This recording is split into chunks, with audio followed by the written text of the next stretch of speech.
Well, thank you, Chairman, for holding this hearing. I want to thank our panelists for being here today. Manufacturing is just so important to my state of Indiana.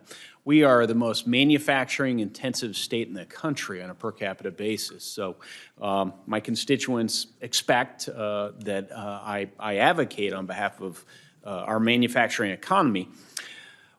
Roughly a quarter of the output in my state is attributable to the manufacturing sector, and about 1 out of every 6 workers works in the sector. And of course, is an important sector to our nation's economic health and our global competitiveness as well, to say nothing of national security.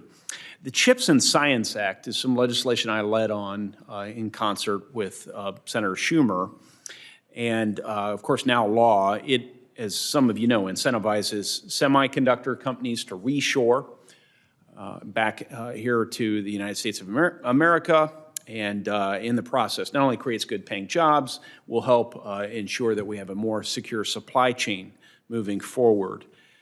We've had some fabs, as they're known, locate in the industrial Midwest in the wake of that announcement. Skywater Technology in the state of Indiana, roughly $2 billion semiconductor facility being constructed in West Lafayette, Indiana.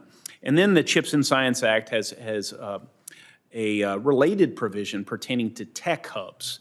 That is the identification of centers of excellence, regions of excellence across the country that will be so designated as a sort of market signal so that workers in these industries of tomorrow can be trained.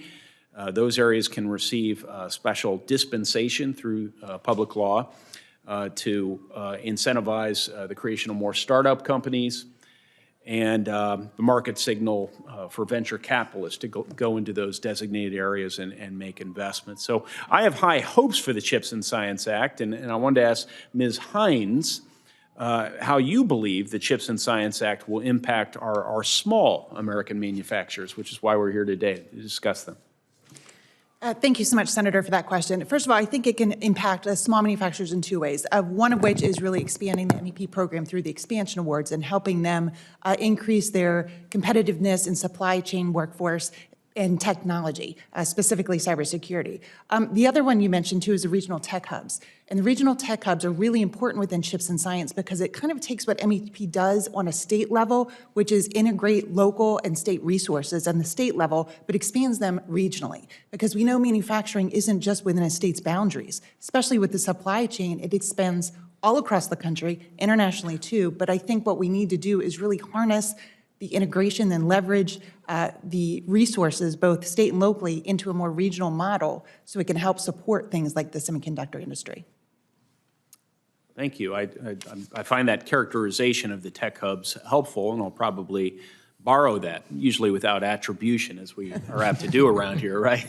And use that as I talk to constituents and colleagues.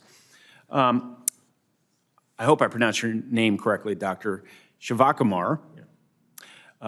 In your testimony, sir, you discussed the concept of innovation as a national security asset. You go on to mention that this asset has to be rejuvenated as new global realities and opportunities arise. Can you elaborate on this nexus between national security and innovation in manufacturing, sir? Certainly, Senator.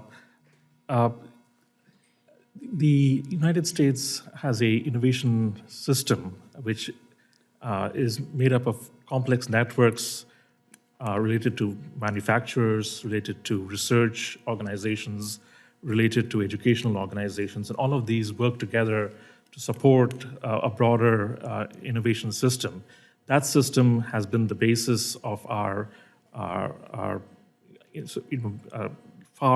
strong lead in technological leadership, and that technological leadership in turn has been the basis of our military leadership and national security advantages over the past, since the Second World War and perhaps earlier. The point that I tried to make in my opening remarks was that the system has to adapt to new realities. That system was predicated on a world where the United States was already in a far leadership position in terms of research and science. That world has changed. We have a number of near-peer competitors, including countries that have deliberate policies or deliberate strategies to work off of the investments that we make in research and development and focus much more on the second half of the equation, which is manufacturing and commercialization of products. So we can no longer continue to prosper in a world where we do the front end, the research and the development, and the fruits of that effort are then capitalized in other countries. We need to build our small and medium-sized manufacturers, and we need to connect them to large manufacturers, and we need to connect them to the education system, we need to connect them to our research system, so that collectively that we have a strong innovation system that adapts us to the 21st century and allows us to compete effectively and allows us to maintain our national security advantages. Well, thank you. Chairman, if I could just continue with your leave, I'd like to maybe tease out a few things. So if we think about this nexus, national security, innovation, manufacturing, if we're investing in each of those areas, sometimes there's, of course, important overlap. But if we're investing in that nexus, as it were, there are opportunities for job creation for my constituents and people across the country. That's really appealing.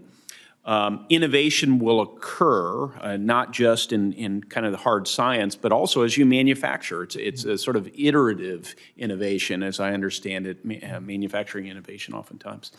And it doesn't occur in labs. It occurs on the factory floor.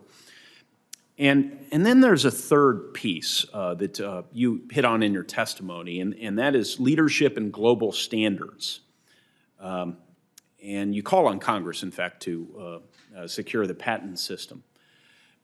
How does manufacturing something lead to leadership globally as it relates to standards? And why is U.S. standards leadership so important as we look to the future? Well, standards, I think the way I understand it is, it's basically a technical language. If we are speaking in the language of English, we understand each other's vocabulary, we share a grammar, we have idiomatic structures in our language, and that helps us to communicate rapidly, easily. And the country that establishes that the language of technology is a language that leads in technology. So it's very important that we maintain that leadership because it helps us dominate the conversation. The Chinese understand this. They have a new China 2035 standard strategy. They are working very hard to take over that conversation. We have, for a long time, dominated that conversation because of our natural strengths in research and development. But we've sort of taken that leadership for granted, I think, for the past few decades. That leadership is under challenge.